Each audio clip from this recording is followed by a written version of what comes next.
17-ാം നൂറ്റാണ്ടിൽ ഒരു പാതിരി വന്നതും എന്നിട്ട് മധുര പോലെയുള്ള സ്ഥലങ്ങളിൽ ബ്രാഹ്മണനായി ജീവിക്കുകയും ബ്രാഹ്മണന്മാരെ ക്രൈസ്തവതയിലേക്ക് നിർബന്ധിച്ച് കൊണ്ടുവരാൻ വേണ്ടിയുള്ള ശ്രമങ്ങളൊക്കെ വിശദീകരിച്ചുകൊണ്ട് ക്രൈസ്തവ മിഷണറിമാരെ പരിഹസിച്ചുകൊണ്ടുള്ള ഒരു ലേഖനം വന്നിരുന്നു. അതും ഇവർ മുക്കി. പക്ഷെ അത് ചർച്ചയായില്ല, സോഷ്യൽ മീഡിയയിൽ കണ്ടില്ല, അതുപോലെ മറ്റുള്ള ചാനലിൽ കണ്ടില്ല. വളരെ കൃത്യമായി മിഷനറി പ്രവർത്തകർ ഹൈന്ദവ സമൂഹത്തെ ക്രൈസ്തവരാക്കുന്ന രീതി ഒരു നുണപ്രചാരണത്തോടു കൂടി തന്നെ വിശദീകരിക്കുന്നത് കാണാൻ സാധിക്കും. ഇവരെയാണ് കാസ പോലെയുള്ള ക്രൈസ്തവ ഭീകര സംഘടനകൾ വിശ്വസിക്കുന്നത് എന്നതാണ്. മുസ്ലിങ്ങളല്ലാത്തവർക്ക് ബോർഡിലും കൗൺസിലും ഒക്കെ ഉള്ള അഞ്ചൻ 2 പേര് അമുസ്ലിങ്ങളാവണം, ഹിന്ദുക്കളാകണം എന്നായിരുന്നു കണ്ടീഷൻ വെച്ചിരുന്നത്. അത്തരം കാര്യങ്ങളെ കുറിച്ച് കോടതി ചോദിച്ച ചോദ്യങ്ങളുണ്ട്. അങ്ങനെയാണെങ്കിൽ ദേവസ്വം ബോർഡിലും മറ്റുമൊക്കെ മുസ്ലിങ്ങളെ ഉൾക്കൊള്ളിക്കാൻ തയ്യാറാകുമോ എന്നുള്ള ചോദ്യം ചോദിച്ചിട്ടുണ്ട്. നമുക്ക് എല്ലാവർക്കും അറിയാവുന്ന പോലെ കഴിഞ്ഞ ആഴ്ചകളിൽ ഇന്ത്യയുടെ പാർലമെൻറ്റിൽ വഖഫ് ഭേദഗതിയുമായി ബന്ധപ്പെട്ട ഒരു പുതിയ ബില്ല് പാസ്സാക്കുകയുണ്ടായി. ബില്ല് പാസ്സാക്കി വഖഫ് ഭൂമിയിൽ പുതിയ നയങ്ങൾ കൊണ്ടുവരികയും വിവാദപരമായിട്ടുള്ള എന്നാൽ ജനാധിപത്യ വിരുദ്ധമെന്ന് നമുക്ക് കൃത്യമായിട്ട് പറയാൻ കഴിയുന്ന, ഭരണഘടനാ വിരുദ്ധമെന്ന് കൃത്യമെന്ന് പറയാൻ കഴിയുന്ന രൂപത്തിലുള്ള ചില നിയമങ്ങളൊക്കെ ഇന്ത്യയുടെ പാർലമെൻറ്റ് വഴി പാസ്സാക്കപ്പെടുന്ന ഒരു സാഹചര്യം ഉണ്ടായി. അതുമായി ബന്ധപ്പെട്ടുകൊണ്ട് ഇന്ത്യൻ യൂണിയൻ മുസ്ലിം ലീഗ് അടക്കമുള്ള പാർട്ടികൾ, ഇന്ത്യയിലെ പ്രതിപക്ഷ അടക്കമുള്ള പാർട്ടികൾ കപിൽ സിബലിൻ്റെ നേതൃത്വത്തിൽ സുപ്രീം കോടതിയെ സമീപിക്കുകയും ഒരു ഇടക്കാല ഉത്തരവ് ആശ്വാസം എന്നുള്ള രൂപത്തിൽ നമുക്ക് ലഭിക്കുകയുണ്ടായിട്ടുണ്ട്. യഥാർത്ഥത്തിൽ ഇടക്കാല ഉത്തരവിൽ പറയുന്നത് രേഖയില്ല, അല്ലെങ്കിൽ ഇതുവരെ വഖഫ് ഭൂമിയായിട്ട് പോകുന്ന സ്വത്തുക്കളൊക്കെ അത് വഖഫ് ഭൂമിയായിട്ട് തന്നെ പരിഗണിക്കണം എന്നുള്ളത് തന്നെയാണ്. അതോടൊപ്പം തന്നെ വഖഫ് കൗൺസിലിൽ മുസ്ലിമീങ്ങളല്ലാത്ത ആളുകളെ ഉൾക്കൊള്ളാമെന്നുള്ള ഭേദഗതിയൊക്കെ റദ്ദ് ചെയ്യുന്ന രൂപത്തിൽ ഇടക്കാല ഉത്തരവ് കടന്നു വരികയാണ്. യഥാർത്ഥത്തിൽ ഇത്തരം ബില്ലുകൾ പക്ഷേ ഇന്ത്യയുടെ പാർലമെൻറ്റ് കടന്നുപോയി സുപ്രീം കോടതിയിൽ നമുക്ക് ഒരു ഇടക്കാല ആശ്വാസം എന്നുള്ള പ്രതീക്ഷ എന്നുള്ള രൂപത്തിൽ ഇടക്കാല ഉത്തരവ് കടന്നു വരുന്ന സാഹചര്യം ഉണ്ടായിട്ടുണ്ട്. ഇതൊരു പ്രതീക്ഷയാണോ? അല്ല, ഇടക്കാല ഉത്തരവ് വന്നിട്ടില്ല. മറിച്ച് സോളിസിറ്റർ ജനറൽ നൽകിയ ഉറപ്പിൻ്റെ അടിസ്ഥാനത്തിൽ ഉള്ള ഈ കോടതി വെച്ച വാക്കാൽ നിരീക്ഷണങ്ങൾ എന്ത് ചെയ്തു നിലനിർത്തി വെച്ചാൽ തുഷാർ മേത്ത നൽകിയ ഉറപ്പെന്താണ്, ഇത് ഇനിയിപ്പോൾ മെയ് 6-നാണ് എന്ത് ചെയ്യുന്നത് കേസ് എടുക്കുന്നുള്ളൂ. അതുവരെ എന്ത് ചെയ്യില്ല, തൽസ്ഥിതി തുടരും എന്നുള്ളൊരു ഉറപ്പ് എന്ത് ചെയ്തു നൽകി. അതിൻ്റെ അടിസ്ഥാനത്തിൽ കോടതി എന്ത് ചെയ്തിട്ടുണ്ട്, ചില ആ നിരീക്ഷണങ്ങൾ നിലനിൽക്കുന്ന രൂപത്തിൽ എന്ത് ചെയ്തു പറഞ്ഞു വയ്ക്കുക ചെയ്തിട്ടുള്ള ഒരു ഉത്തരവായിട്ടത് പുറപ്പെടുവിച്ചിട്ടില്ല. അപ്പം അതിനേക്കാൾ എനിക്ക് തോന്നിയെന്ന് വെച്ചാൽ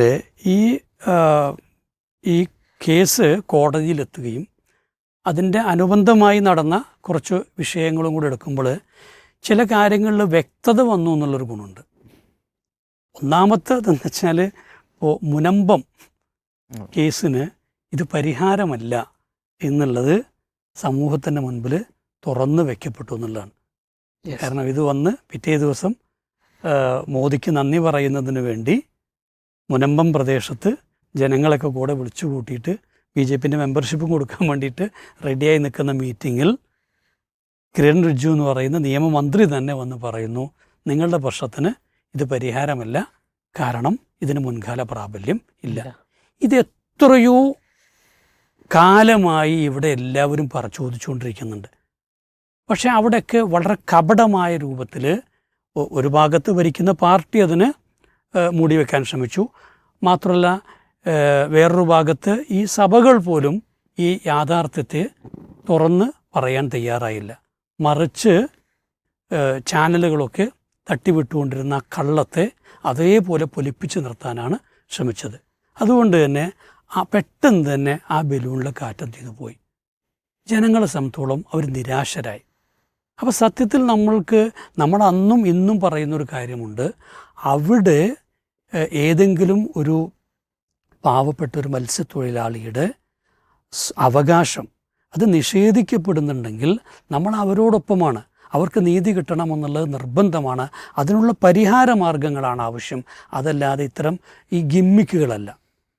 ഈ ഗിമ്മിക്കുകൾ അവസാനിപ്പിക്കണം എന്നാണ് നമ്മൾ പറഞ്ഞത്. എന്തായാലും ആ കാര്യത്തിലൊരു ഇതായി. രണ്ട് എന്ന് വെച്ചാൽ ഇപ്പോൾ കാസ ഇങ്ങനെ വലിയ ഒരു ക്രിസ്തീയ സംരക്ഷണ സമിതിയായിട്ട് ഇങ്ങനെ നിൽക്കുകയായിരുന്നു.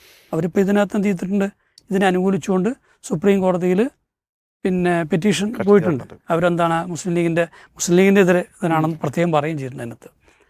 പക്ഷേ ഇപ്പം നമുക്ക് ചാനൽ എടുത്ത് നോക്കിക്കഴിഞ്ഞാൽ കാസയെ തള്ളിപ്പറയുന്ന ക്രിസ്ത്യാനികളെ സഭാധ്യക്ഷന്മാരെയൊക്കെ നമുക്ക് കാണാൻ പറ്റുന്നുണ്ട്. ഇപ്പോൾ സീറോ മലബാർ സഭ അവരവരുടെ ആശങ്കകൾ പറഞ്ഞു കഴിഞ്ഞു.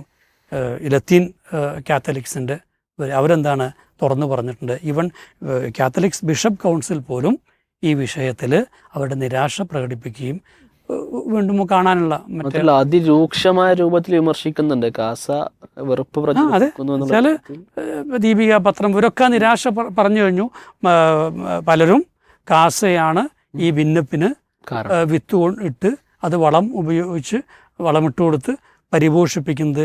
അത്തരമൊരു പ്രവൃത്തി നമുക്ക് ഏതായാലും ഗുണകരമല്ല എന്നുള്ളത് ഏതാണ്ട് കുറച്ചൊക്കെ ആളുകൾക്കെങ്കിലും ബോധ്യപ്പെടുന്നൊരവസ്ഥ വന്നു. മൂന്നാമത് കണ്ടെന്ന് വെച്ചാൽ ദിയാ സിംഗ് എന്ന് പറയുന്ന ഒരു സിഖ് നേതാവ്, അദ്ദേഹം ഇതിൽ കക്ഷി ചേർന്നിട്ടുണ്ട്. ഈ 70 ഹർജികളിൽ ഒരു ഹർജി അദ്ദേഹത്തിൻ്റെയാണ്. ഒറ്റ ഹർജി ആയിരിക്കാം, പക്ഷേ അദ്ദേഹം വളരെ ശക്തമായ രൂപത്തിലുള്ള വാദങ്ങൾ തന്നെ ഉന്നയിച്ചിട്ടുണ്ട്. അദ്ദേഹം എത്രത്തോളം പറഞ്ഞു വെച്ചാൽ ഹിന്ദുക്കളുടെയും സിഖുകാരുടെയും ഇത്തരം മതപരമായ സ്വത്തുക്കൾ ഇതിന് കൂടുതൽ പ്രൊട്ടക്ഷൻ ഉണ്ട്.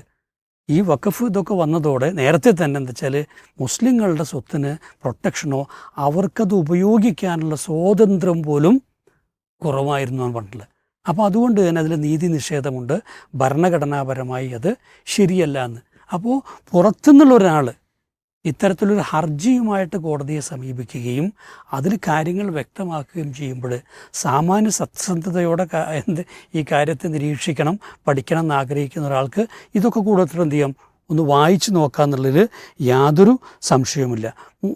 നാലാമത്തൊരു കാര്യം വെച്ചാൽ ഒരു കാര്യം വ്യക്തമായി, ഈ വഖഫ് ബോർഡിൽ നിന്നിപ്പോൾ ഇത് പുറത്തേക്ക് ചാടിയെന്ന് വയ്ക്കുക, വഖഫ് സ്വത്തല്ല എന്ന് പറഞ്ഞു വയ്ക്കുക, ഇതുകൊണ്ട് പ്രശ്നങ്ങൾക്ക് പരിഹാരമുണ്ടാവുകയല്ല, മറിച്ചിത് സുപ്രീം കോടതി വരെ നീണ്ടു നിൽക്കുന്ന ദീർഘവും സങ്കീർണവുമായ വ്യവഹാര പ്രശ്നമായി മാറുമെന്നാണ് കിരൺ റിജ്ജു തന്നെയും സമ്മതിക്കുന്നത്. നിങ്ങൾക്ക് കോടതിയിൽ പോകാൻ അവസരമുണ്ട്, സുപ്രീം കോടതി വരെ എന്ത് ചെയ്യാം പോകാം, നിങ്ങൾക്ക് 10-20 കോടിയൊക്കെ മുടക്കി 5 സെൻറ്റ് സ്ഥലത്തിൻ്റെ കേസ് നിങ്ങൾക്ക് എന്ത് ചെയ്യാം വാദിക്കാമെന്നാണ് ഈ പറയുന്നത്. അപ്പോൾ ഇവിടെ ആലോചിച്ച് നോക്കൂ, ഇത് ഒരു സ്വത്ത്, ആ സ്വത്ത് വഖഫ് സ്വത്തല്ല എന്ന് വരുന്നതോടെ പിന്നെ തർക്കം തമ്മിലായിരിക്കും. ഒന്നുകിൽ ഇപ്പോൾ സർക്കാർ സ്വത്തായി കഴിഞ്ഞാൽ സർക്കാർ ഏറ്റെടുക്കുന്നു വയ്ക്കുക, അതല്ല 2 കക്ഷികൾ അതിനകത്തുണ്ടെങ്കിൽ, ഇപ്പോൾ മുനമ്പത്തേതുപോലുള്ള അതിനകത്ത് എതിർകക്ഷി ആരാണ്, അവിടെ ഫറൂഖ് കോളേജാണെന്ന് നമ്മൾ വയ്ക്കുക, അല്ല സത്താസെട്ടിൻ്റെ മക്കൾ ആരോ വയ്ക്കോട്ടെ, ആ ഒരു എതിർകക്ഷി അവിടെ ഉണ്ടാകുന്നിടത്തോളം ഇതൊരു സ്വത്ത് തർക്കമാണ്. സ്വത്ത് തർക്കത്തിൽ സർക്കാരിന് ഇടപെടാൻ കഴിയില്ല. സ്വാഭാവികമായും അവർ തമ്മിലുള്ള കേസ് അങ്ങനെ അനന്തമായിട്ട് നീണ്ടുപോകും. അതുകൊണ്ട് തന്നെ ഈ കാര്യങ്ങളൊക്കെ എന്ത് ചെയ്തു, ഒന്ന് വ്യക്തത വന്നിട്ടുണ്ട്. പിന്നെ ഇപ്പോൾ മോദിയെ തന്നെ എടുത്തു കഴിഞ്ഞാൽ നമുക്കറിയാം, ഇത് മുസ്ലിങ്ങളെ സംരക്ഷിക്കാൻ വേണ്ടിയാണ് എന്ന് പറഞ്ഞു ഒരു ഭാഗത്ത്. എന്നിട്ട് പറയുന്നത് അവിടെ ട്രെയിനിങ് സെന്ററുകൾ വരട്ടെ, അതൊക്കെ വരട്ടെ എന്ന് ഞാൻ അല്ല ആ വിഷയത്തിലേക്ക് ഇപ്പോൾ പോകണ്ടല്ലോ. കാരണം വെച്ചാൽ അദ്ദേഹം പഞ്ചറവാല എന്നൊക്കെ വിളിച്ച് ഇതെന്തുകൊണ്ടാണ് മുസ്ലിങ്ങൾ അവരുടെ ഈ സ്വത്തുക്കൾ ശരിയായ രൂപത്തിൽ ഉപയോഗിച്ചിരുന്നെങ്കിൽ അവർക്ക് ഇന്ന് ഈ രീതിയിലുള്ള ഒരു ദുർഗതി ഉണ്ടാവില്ലായിരുന്നുള്ള. അപ്പോൾ ഈ മറ്റ് മതവിഭാഗങ്ങൾക്കൊന്നും ഒരു ദുർഗതി ഇവിടെ എന്താണ് ഇല്ല എന്നുള്ളതും, അവരൊക്കെ സമ്പന്നരായിട്ടിരിക്കുന്നു. കാരണം അവർക്കൊക്കെയുള്ള ഈ മതപരമായ സ്വത്തുക്കളൊക്കെ ഏറ്റവും നന്നായി ഉപയോഗിക്കപ്പെടുന്നു എന്നുള്ള അർത്ഥം. 100 വർഷങ്ങളായിട്ട് ശ്രീ പത്മനാഭസ്വാമി ക്ഷേത്രത്തിൻ്റെ മറ്റേ അണ്ടർഗ്രൗണ്ടിൽ ആർക്കും അറിയാത്ത വിധം കെട്ടിക്കിടക്കുന്ന മുതൽ, ഇതിനെക്കുറിച്ചൊക്കെ എല്ലാവർക്കും അറിയുന്നുണ്ടോ.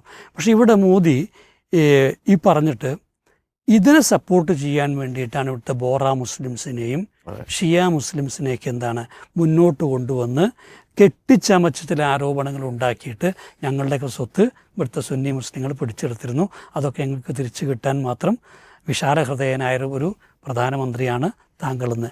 ഇനി അതും ഏറ്റിട്ടില്ലാന്ന് തോന്നിയിരുന്നു. അതുകൊണ്ട് ഇപ്പോൾ അദ്ദേഹം ഏറ്റവും അവസാനം ഇന്നലെ പറഞ്ഞതെന്താ വെച്ചാൽ ഇത് ഈ പട്ടികജാതി ഈ പട്ടികവർഗ വിഭാഗക്കാരെ സംരക്ഷിക്കാനാണ്. വെച്ചാൽ അവരുടെ സ്വത്തുക്കൾ ഒരുപാട് പിടിച്ചെടുത്തിട്ടുണ്ട് മുസ്ലിങ്ങളെന്നാണ്. അപ്പോൾ ഇതിൽ 2 നുണയുണ്ട്. ഒന്ന്, അവർക്ക് സ്വത്ത് ഉണ്ടായിരുന്നുള്ളൂ, അവർക്ക് ഇവിടെ സ്വത്തവകാശം ഉണ്ടായിരുന്നില്ല എന്നുള്ളതും സ്വത്ത് ഉണ്ടായിരുന്നില്ല എല്ലാവർക്കും അറിയാം. 2, ഇതൊരു കബളിപ്പിക്കലാണ്. ഡാറ്റ കൊണ്ടുവരണ്ടേ ഇത്തരം കാര്യങ്ങളിലൊക്കെ, ആ ഡാറ്റ കൊണ്ടുവരാനുള്ള ധൈര്യം എന്താണ് ഇല്ല എന്നുള്ളത്. എന്തായാലും ഈ കോടതിയുടെ ചില നിരീക്ഷണങ്ങൾ ഈ നിരീക്ഷണങ്ങളാണ് ഇപ്പോൾ നമ്മൾ പ്രതീക്ഷയ്ക്ക് വകയുണ്ടാക്കുന്ന കാര്യങ്ങൾ.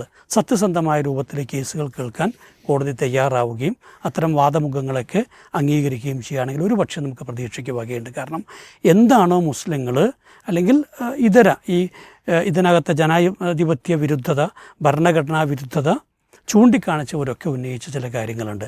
ആ കാര്യങ്ങൾ കോടതി തൻ്റെ നിരീക്ഷണങ്ങളിൽ കൃത്യമായിട്ട് പോയിൻ്റ് ഔട്ട് ചെയ്തിട്ടുണ്ട്. ഒരു വഖഫ് ഭൂമി, ആ വഖഫ് ഭൂമി തർക്കമുന്നയിക്കപ്പെടുന്നതോടെ തന്നെ വഖഫ് ഭൂമി അല്ലാതെയാകും എന്നാണ് പറഞ്ഞത്. അങ്ങനെ എന്ത് ചെയ്യാൻ പറ്റൂല, ആവില്ല എന്നുള്ളതും ഡീനോട്ടിഫൈ ചെയ്യാൻ പറ്റില്ല. കലക്ടർക്ക് വേണമെങ്കിൽ അന്വേഷണം നടത്താം, പക്ഷെ അന്വേഷണ കാലയളവിൽ എന്ത് ചെയ്യും, ഇത് വഖഫ് ഭൂമിയായി തന്നെ നിലനിൽക്കുമെന്നുള്ള അത് ഒരു നിരീക്ഷണമാണ്. ആ നിരീക്ഷണം തീർച്ചയായിട്ടും ഒരു നിയമവ്യവസ്ഥയുമായി ബന്ധപ്പെട്ട് ചിന്തിക്കുമ്പോൾ അതാണ് അതിൻ്റെ ശരിയായിട്ടുള്ള കാഴ്ചപ്പാട്. അതുകൊണ്ട് തന്നെ അത് കോടതി അംഗീകരിക്കുമെന്നാണ് നമ്മൾ വിശ്വസിക്കുന്നത്. ഇതുപോലെ തന്നെ ഒന്നാണ് വഖഫ് ബൈ യൂസർ എന്നുള്ളത്. വഖഫ് ബൈ യൂസർ എന്നുള്ള ഇത് പിന്നെ ഡീഡുള്ളതുപോലെ തന്നെ യൂസർ എന്നുള്ളതും ദീർഘകാലമായി ഇവിടെ നിലനിൽക്കുന്നൊരു ഒന്നാണ്. കാരണം നേരത്തെയുള്ള പല വഖഫ് പ്രോപ്പർട്ടീസിനും ഡീഡ് ഉണ്ടാകില്ല എന്ന് പോലും കോടതി പറഞ്ഞു. കാരണം 16-ാം നൂറ്റാണ്ടിൽ വഖഫ് ചെയ്യപ്പെട്ട ബ്രിട്ടീഷുകാർ വരുന്നതിന് മുൻപ് വഖഫ് ചെയ്യപ്പെട്ട ഭൂമികൾക്കൊന്നും എന്തില്ല, അന്ന് ആധാരമില്ല, സാധാരണ ഭൂമികൾക്കൊന്നുമില്ല, ആധാരമില്ലല്ലോ. അപ്പോൾ അതുകൊണ്ട് തന്നെ അത്തരത്തിലുള്ള ഡീഡുകൾ ചോദിക്കുന്നതിൽ അർത്ഥമില്ല. അതും കോടതി എന്ത് ചെയ്തിട്ടുണ്ട്, നിരീക്ഷിച്ചിട്ടുണ്ട്. പിന്നെ മുസ്ലിങ്ങളല്ലാത്തവർക്ക് ബോർഡിലും കൗൺസിലിലും ഒക്കെ ഉള്ള ഇത് എന്നുവെച്ചാൽ 2 പേര് അമുസ്ലിങ്ങളാവണം, ഹിന്ദുക്കളാകണം എന്നായിരുന്നു കണ്ടീഷൻ വെച്ചിരുന്നത്. അത്തരം കാര്യങ്ങളെക്കുറിച്ച് കോടതി ചോദിച്ച ചോദ്യങ്ങളുണ്ട്. അങ്ങനെയാണെങ്കിൽ ദേവസ്വം ബോർഡിലും മറ്റുമൊക്കെ മുസ്ലിങ്ങളെ പിന്നെ ഉൾക്കൊള്ളിക്കാൻ തയ്യാറാകുമോ എന്നുള്ള ചോദ്യം ചോദിച്ചിട്ടുണ്ട്. ഇതുപോലെ തന്നെ എന്താ വെച്ചാൽ പിന്നെ ഈ കോടതി കലക്ടറാണ് ഇപ്പം എന്ത് ചെയ്യുന്നത്, ഇത് അന്വേഷിക്കാനും ഒടുവിൽ തീരുമാനമെടുക്കാനുമൊക്കെയുള്ള അധികാരം. അവിടെ ഒരു പ്രശ്നം എന്താ വെച്ച് കഴിഞ്ഞാൽ കലക്ടർ യഥാർത്ഥത്തിൽ സർക്കാരിൻ്റെ അണ്ടറിലുള്ളൊരു ഉദ്യോഗസ്ഥൻ കൂടെയാണ്. അദ്ദേഹം അദ്ദേഹത്തിൻ്റെ ജുഡീഷ്യൽ പവറൊക്കെ ഉണ്ട്. പക്ഷെ അതൊരിക്കലും എന്തല്ല ഒരു കോടതിയുടേത് സമാനമായിട്ടുള്ളൊരു പവറാണെന്ന് പറയാൻ പറ്റില്ല. അതുകൊണ്ട് തന്നെ ഒരു കോടതി കേൾക്കുന്നത് പോലെ കലക്ടർ കേസ് കേൾക്കുകയും എന്നിട്ട് വിധി പ്രഖ്യാപിക്കുകയും ചെയ്യുമ്പോൾ ഈ റവന്യൂ ഉദ്യോഗസ്ഥൻ കൂടെയാണ്, ലാൻഡിൻ്റെ ഉത്തരവാദിത്തമുള്ളതാണ്. അപ്പോൾ ലാൻഡിൻ്റെ രേഖ തിരുത്തേണ്ട അദ്ദേഹം തന്നെയാണ്. അപ്പം അദ്ദേഹം കേൾക്കുക, അദ്ദേഹം തന്നെ എന്ത് വിധി പറയുക, അദ്ദേഹം തന്നെ എന്ത് തിരുത്തുക എന്നുള്ളതൊരു കോമാളി വേഷം കെട്ടലായിട്ട് മാറും. ഇതും ഒരു ശരിയായ രീതിയല്ല എന്ന രൂപത്തിൽ കോടതി നിരീക്ഷിച്ചു. എന്തായാലും ഇപ്പം നമ്മൾ കണ്ടതെന്ന് വെച്ചാൽ ഈ സോളിസിറ്റർ ജനറൽ എന്ത് ചെയ്തു, ആ സമയത്ത് കൃത്യമായിട്ട് ഉത്തരം പറഞ്ഞില്ല. ഒരു ദിവസം വേണമെന്ന് പറഞ്ഞു, പിന്നീട് എന്ത് ചെയ്തു, ഒരാഴ്ച വേണമെന്ന് പറഞ്ഞു. അപ്പോൾ അവിടെ കോടതി എന്ത് ചെയ്തില്ല, ഒരു വിധി പറയാൻ തയ്യാറായില്ല. ഇടക്കാല ഉത്തരവ് ഇടുന്ന ആദ്യം പറഞ്ഞെങ്കിലും ഇട്ടില്ല. അപ്പോൾ ആ ഒരു സമയം നീട്ടി ചോദിച്ചു. മാത്രമല്ല കേന്ദ്ര സർക്കാർ എന്നോട് റിപ്പോർട്ട് ചോദിച്ചപ്പോൾ വന്നിട്ട് ഞങ്ങളെല്ലാം എന്ത് ചെയ്യുന്നു, കോടതി ചോദിച്ച ഉത്തരങ്ങൾക്ക് ഇപ്പോൾ വഖഫ് ബൈ യൂസർ ഞങ്ങൾ അംഗീകരിക്കാൻ തയ്യാറാണ്, കോടതി പറഞ്ഞ് അംഗീകരിക്കാൻ തയ്യാറാണ് എന്ന് പറഞ്ഞെന്ത് ചെയ്യാണ്. അല്ലാതെ അതൊരു പക്ഷേ എന്താ വെച്ചാൽ ഒരു കീഴടങ്ങലാണോ എന്ന് എനിക്ക് പറയാൻ വയ്യ. പക്ഷേ ഇവിടെ എനിക്ക് കണ്ട വെച്ചാൽ 1-2 കാര്യങ്ങൾ കോടതി പൂർണ്ണമായി അംഗീകരിച്ചിട്ടില്ല എന്നാണ് ഞാൻ മനസ്സിലാക്കിയത്. ഒന്നിപ്പോൾ 5 വർഷം മുസ്ലിമായിട്ട് എന്ത് ചെയ്യണം, 5 വർഷം എന്ത് ചെയ്യണം എന്നൊക്കെ ഉള്ള ഒരു ഇത്, അത് ഒരു ഭയങ്കര അപകടമുള്ള ഒന്നാണ്. അതിൽ 2 കാര്യങ്ങളുണ്ട്. ഒന്ന്, ഇപ്പോൾ എൻ്റെ വാപ്പ വഖഫ് ചെയ്ത ഒരു സ്വത്തുണ്ടെന്ന് നിൽക്കുക, ഞാൻ നാളെ പറയുകയാണ് എൻ്റെ വാപ്പ എന്ത് ചെയ്തിട്ടില്ല, അങ്ങനെ പ്രാക്ടീസ് മുസ്ലിമൊന്നും ആയിരുന്നില്ല എന്ന് പറയുന്നതോടെ സംഭവിക്കുന്നത് എന്താണ്, ഇത് വഖഫ് സ്വത്ത് അല്ലാതെ ആകുമെന്ന് വയ്ക്കുക. അപ്പോൾ പിന്നെ അതിൻ്റെ അവകാശി ആരാ, ഞാനല്ലേ, അല്ലേ? അല്ലാതെ സർക്കാരാവില്ലല്ലോ. അപ്പോൾ എനിക്ക് നാളെ എൻ്റെ വാപ്പ വഖഫ് ചെയ്ത് ഏത് സ്വത്ത് വേണമെങ്കിലും അല്ലെങ്കിൽ അങ്ങനത്തെ ആൾക്ക് തിരിച്ചു പിടിക്കണം തോന്നിക്കഴിഞ്ഞാൽ വാപ്പ എന്തായിരുന്നില്ല, മുസ്ലിം ആയിരുന്നില്ല, നിങ്ങൾ സർട്ടിഫിക്കറ്റ് കൊണ്ടുവരായിരുന്നാലും എന്ന് പറഞ്ഞ അവസ്ഥ മതി. രണ്ടെന്താ വെച്ചാൽ ഇവിടെ എൻ്റെ ലാൻഡിൻ്റെ ഒരു ഓണർഷിപ്പ് എന്ന് പറയുന്നത് എനിക്കുണ്ട്. അത് ക്രയവിക്രയാവകാശത്തോടെ നമ്മളെല്ലാ ആധാരം നോക്കിയാലും എന്ത് ചെയ്യും, നമുക്ക് കാണാൻ പറ്റും. ക്രയവിക്രയാവകാശത്തോടെയാണ് എന്ത് ചെയ്യുന്നത്, ഈ ആധാരം രജിസ്റ്റർ ചെയ്യുന്നത്. അതിനകത്ത് ഇന്ന ആൾക്ക് വെക്കാൻ പാടുള്ളൂ, ഇന്ന ആൾക്ക് വെക്കാൻ പാടില്ല, കൊടുക്കാൻ പാടില്ല, ദാനം ചെയ്യാൻ പാടില്ല എന്നൊന്നും പറയാൻ സർക്കാരിന്, സ്റ്റേറ്റിന് അവകാശമില്ല. അപ്പോൾ ഇവിടെ ഒരു മുസ്ലിമിന് മാത്രമല്ല, ഒരു ഹിന്ദുവിനോ ക്രിസ്ത്യാനിക്കോ സിഖുകാരനോ ഒക്കെ വഖഫ് എന്ത് ചെയ്യാവുന്നുള്ളൂ. അത്തരമൊരു അവകാശത്തെ ഇത് നിഷേധിക്കുന്നുണ്ടെന്നുള്ള ഒന്നുണ്ട്. അത് കൃത്യമായിട്ട് മനസ്സിലാക്കേണ്ട ഒരു കാര്യം തന്നെയാണ്. വേറൊന്ന് എനിക്കെന്ന് വെച്ചാൽ കോടതികളെ പൂർണ്ണമായിട്ട് അംഗീകരിക്കാൻ BJP തയ്യാറല്ല എന്നുള്ള ഒന്ന്. അപ്പോൾ നമുക്കറിയാം, ഉപരാഷ്ട്രപതിക്കും രാഷ്ട്രപതിക്കും കോടതി ചില നിർദ്ദേശങ്ങൾ നൽകി. എന്നുവെച്ചാൽ നിയമസഭകൾ പാസ്സാക്കുന്ന ബില്ലുകൾ അത് ഒരു നിശ്ചിത കാലയളവിൽ കൂടുതൽ പാസ്സാക്കാതെ അല്ലെങ്കിൽ അംഗീകരിക്കാതെ നീട്ടിക്കൊണ്ടുപോകരുത്. അതിൽ 3 നിലപാടുകളുണ്ട്. ആ 3-ൽ ഏതെങ്കിലും ഒന്ന് എന്ത് ചെയ്യണം, എടുക്കണം, തിരിച്ചയക്കുകയോ അല്ലെങ്കിൽ സുപ്രീം കോടതി രാഷ്ട്രപതിക്ക് വിടുകയോ, അങ്ങനെ ഏതെങ്കിലും ഒന്ന് എന്ത് ചെയ്യണം, ചെയ്തിരിക്കണം എന്നുള്ളത്. മാത്രമല്ല കാലാവധിയും പറഞ്ഞു 3 മാസം എന്നൊക്കെ ഉള്ളത്. അപ്പോൾ ഇത് രൂക്ഷമായ അർത്ഥത്തിൽ ഇവിടെ വിമർശനത്തിന് വിധേയമായിരിക്കുകയാണ്. അതിൽ ഒരു അപകടം ആലോചിച്ച് നോക്കൂ. ഇവിടെ ഒരു സഭ പാസ്സാക്കുന്ന ഒരു നിയമം എന്തായാലും ആ ഒരു സ്റ്റേറ്റിലെ ജനങ്ങളുടെ ഏതെങ്കിലും നിലയ്ക്കുള്ള ഗുണത്തിന് വേണ്ടിയായിരിക്കുമല്ലോ. അപ്പോൾ ഇത് തടഞ്ഞു വയ്ക്കാൻ അവകാശം ഗവർണർക്കുണ്ട് അല്ലെങ്കിൽ രാഷ്ട്രപതിക്കുണ്ട് എന്ന് വരുന്നതോടെ നിയമസഭകളുടെ പ്രസക്തി ഇല്ലാതെയാകുന്നുണ്ടെന്നുള്ളത്. 2, ഇവിടെ ഇപ്പോൾ ധൻഖർ എന്ന് പറയുന്ന ഉപരാഷ്ട്രപതി, അദ്ദേഹം വളരെ രൂക്ഷമായിട്ട് പറഞ്ഞെന്താണ്, അങ്ങനെ വെച്ചാൽ പാർലമെൻറ്റൊക്കെ എന്താണ്, പിരിച്ചു വിട്ടോട്ടെ, കോടതി ഭരിച്ചോട്ടെ എന്നാണ്. അപ്പോൾ ഇവിടെ ജുഡീഷ്യറിയുടെ നമുക്കറിയാം, ഒരു നിയമം പാസ്സാക്കുന്നത് അസംബ്ലിയോ അല്ലെങ്കിൽ ലോകസഭ തന്നെയാണ്. പക്ഷേ ഇത് വ്യാഖ്യാനിക്കേണ്ടി വരുമ്പോൾ, ഒരു ക്ലാരിറ്റി വേണ്ടി വരുമ്പോൾ ഇതാരാ ചെയ്യുന്നത്? കോടതിയാണ് എന്ത് ചെയ്യുന്നത്. മാത്രമല്ല രാഷ്ട്രപതി പോലും ഒരു ക്ലാരിറ്റി ആവശ്യമുണ്ടെങ്കിൽ സുപ്രീം കോടതി ചീഫ് ജസ്റ്റിസ് എന്ത് ചെയ്യണം, നോട് ചോദിക്കണം എന്നുള്ളതാണ്. അപ്പോൾ അവിടെ നിയമത്തിൻ്റെ ഒരു നൂലിഴകീറിയിട്ടുള്ള പരിശോധനയ്ക്കുള്ള അവകാശമോ അല്ലെങ്കിൽ അത്തരത്തിൽ നിയമജ്ഞാനമോ ഉള്ളത് അവർ തന്നെയാണ്. അപ്പോൾ അതിനെ ഒരു മാന്യമായ രീതിയിൽ മാത്രമാണ് രാഷ്ട്രീയക്കാർ പോലും കാണേണ്ടത്. ആ ഒരു അതിർവരമ്പ് ലംഘിക്കപ്പെടുന്നുണ്ട്. അതുകൊണ്ട് തന്നെ ഈ വിഷയത്തിലും അതെത്രമാത്രം റിഫ്ലക്റ്റ് ചെയ്യപ്പെടുന്നതില്ല നമുക്ക് ഉറപ്പിച്ച് പറയാൻ പറ്റൂല. എന്തായാലും ഇപ്പോൾ ഒരു വേറൊന്നുണ്ടായിട്ട്, മുനമ്പത്തെ ഉന്നത ഉദ്യോഗസ്ഥർ അത് പഠിച്ച് റിപ്പോർട്ട് ചെയ്യാൻ പറഞ്ഞവർ സർക്കാരിനത് നമ്മളെ മന്ത്രി അബ്ദുറഹ്മാൻ അദ്ദേഹത്തിന് മുൻപ് റിപ്പോർട്ട് കൊടുത്തിട്ടുണ്ട്. മുനമ്പം പ്രശ്നത്തിന് പരിഹാരം എന്ന രൂപത്തിൽ. ശ്രദ്ധിച്ചോ എന്ന് എനിക്കറിയില്ല. അവർ പറഞ്ഞിട്ടുള്ള റിപ്പോർട്ട് എന്താ വെച്ചാൽ, മുനമ്പത്തെ ഭൂമി, അതായത് വഖഫിൻ്റെ 51-ാം ആർട്ടിക്കിൾ അനുസരിച്ച് ഒരു ഭൂമി വേണമെങ്കിൽ എന്ത് ചെയ്യാം, സർക്കാരിന് ഏറ്റെടുക്കാം. എന്നിട്ട് തത്തുല്യമായ ഭൂമിയോ അല്ലെങ്കിൽ ആ ഒരു ഭൂമിക്ക് തുല്യമായ വിലയോ എന്ത് ചെയ്യണം, വഖഫിന് എന്ത് ചെയ്യണം, കൊടുക്കണം എന്നുള്ള ഒരു അതിനകത്തൊരു ക്ലോസ് ഉണ്ട്. അപ്പോൾ അതനുസരിച്ചുകൊണ്ട് മുനമ്പത്ത് ഭൂമി എന്ത് ചെയ്യുക, ഏറ്റെടുക്കുകയും എന്നിട്ട് വഖഫിന് അല്ലെങ്കിൽ ഫറൂഖ് കോളേജിന് അവർക്ക് എന്ത് ചെയ്യുക, അതിന് തത്തുല്യമായിട്ടുള്ള ഭൂമി പതിച്ചു കൊടുക്കുകയും ചെയ്യുക. ഇതിൽ 2 ഗുണങ്ങളുണ്ട്. ഒന്നെന്ന് വെച്ച് കഴിഞ്ഞാൽ, ഇവിടെ ഇത് പണം കൊടുത്തു വാങ്ങിയ ആധാരമുള്ള സകല ആളുകൾക്കും ഭൂമി പതിച്ചു നൽകാം സർക്കാരിന്. ഇന്നവിടെ കുറച്ച് മാരതിൻ്റെ തുള്ളിലുണ്ടെന്ന് എല്ലാവർക്കും അറിയാവുന്നതാണ്. പിടിച്ചെടുത്തവരും എൻക്രോച്ച് ചെയ്തവരൊക്കെ ഉണ്ട്. ഇവരെ സംബന്ധിച്ചിടത്തോളം കാശ് വാങ്ങിയിട്ട് ഭൂമി പതിച്ചു കൊടുത്താൽ മതി. അപ്പോൾ സർക്കാരിന് നേട്ടമുണ്ടാക്കുന്നതും എന്നാൽ വളരെ രമ്യമായ രൂപത്തിൽ സാമൂഹ്യ പ്രത്യാഘാതങ്ങളില്ലാതെ പരിഹരിക്കാവുന്ന നല്ലൊരു രൂപമാണ് മുന്നോട്ട് വെച്ചിട്ടുള്ളത്. അപ്പോൾ വീണ്ടും നേരത്തെ തന്നെ നമ്മൾ പറയുന്നതാണ്, സർക്കാരിൻ്റെ കോർട്ടിലാണ് ഈ പന്ത് കിടക്കുന്നുള്ളത്.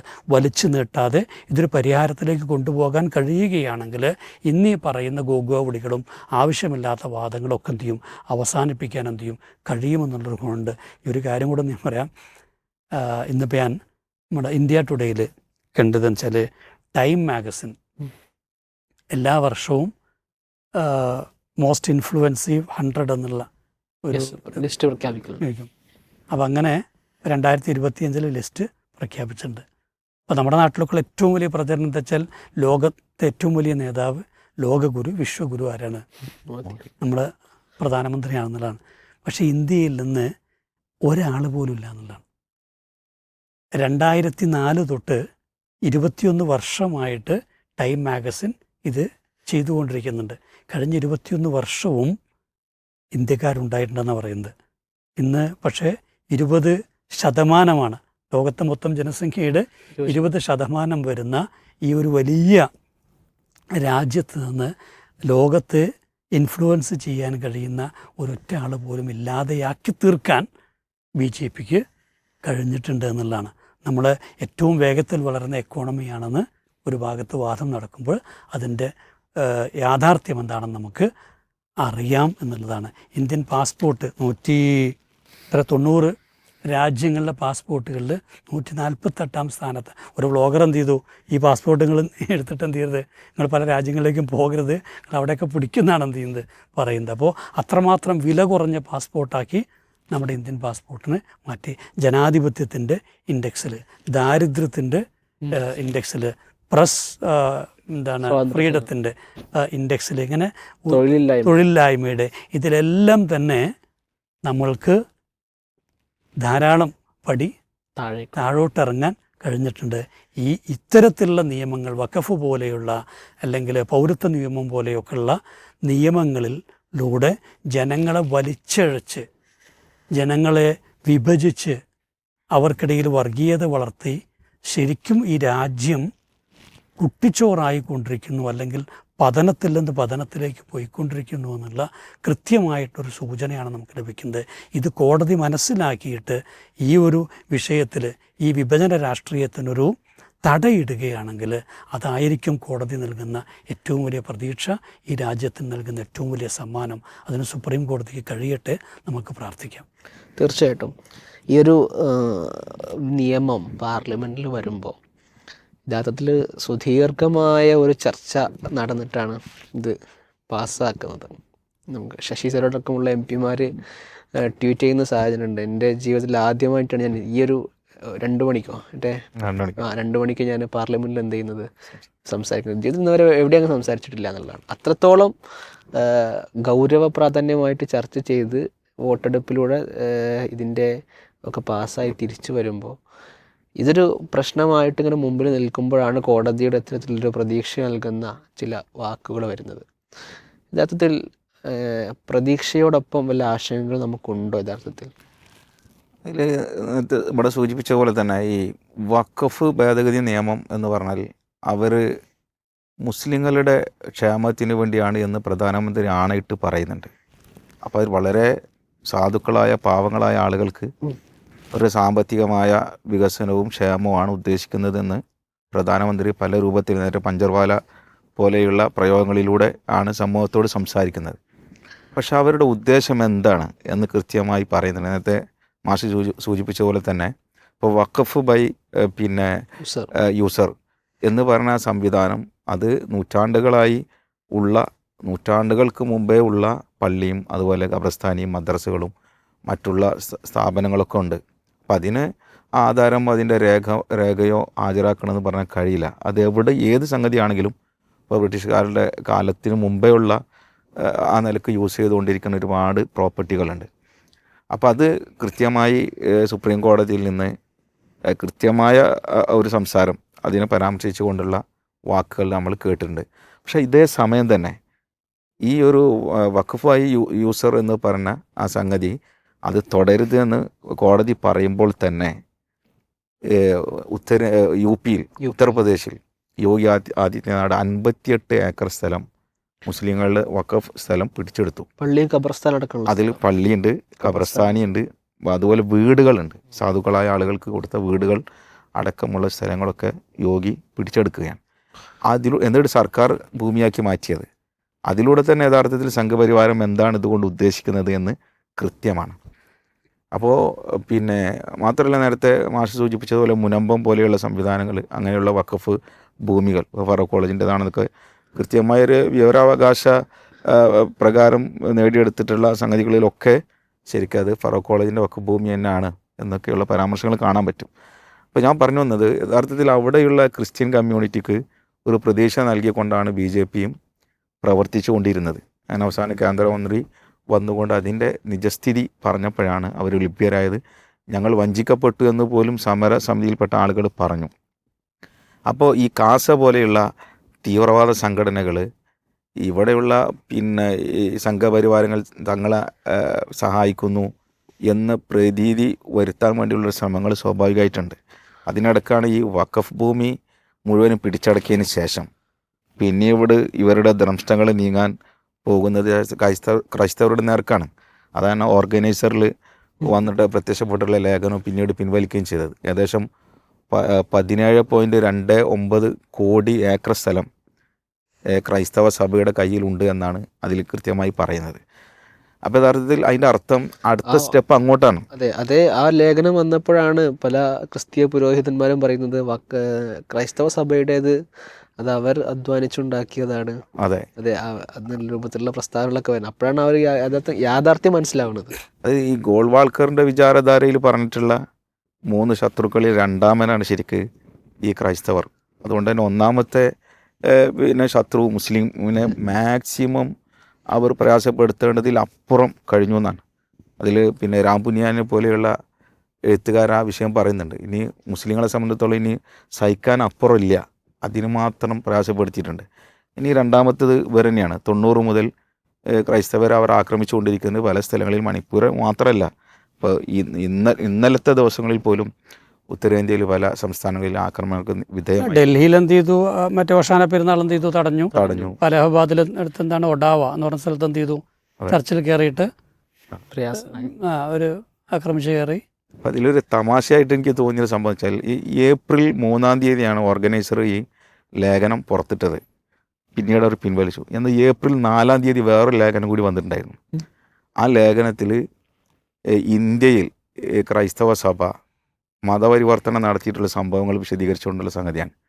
17-ാം നൂറ്റാണ്ടിൽ ഒരു പാതിരി വന്നതും എന്നിട്ട് മധുര പോലെയുള്ള സ്ഥലങ്ങളിൽ ബ്രാഹ്മണനായി ജീവിക്കുകയും പൂണൂല് ധരിക്കുകയും പൊട്ട് ധരിക്കുകയും അതുപോലെ അങ്ങനെ ഒരു ബ്രാഹ്മണ്യത്തോടു കൂടി ജീവിച്ച് ബ്രാഹ്മണന്മാരെ ക്രൈസ്തവതയിലേക്ക് നിർബന്ധിച്ച് കൊണ്ടുവരാൻ വേണ്ടിയുള്ള ശ്രമങ്ങളൊക്കെ വിശദീകരിച്ചുകൊണ്ട് ക്രൈസ്തവ മിഷണറിമാരെ പരിഹസിച്ചുകൊണ്ടുള്ള ഒരു ലേഖനം വന്നിരുന്നു.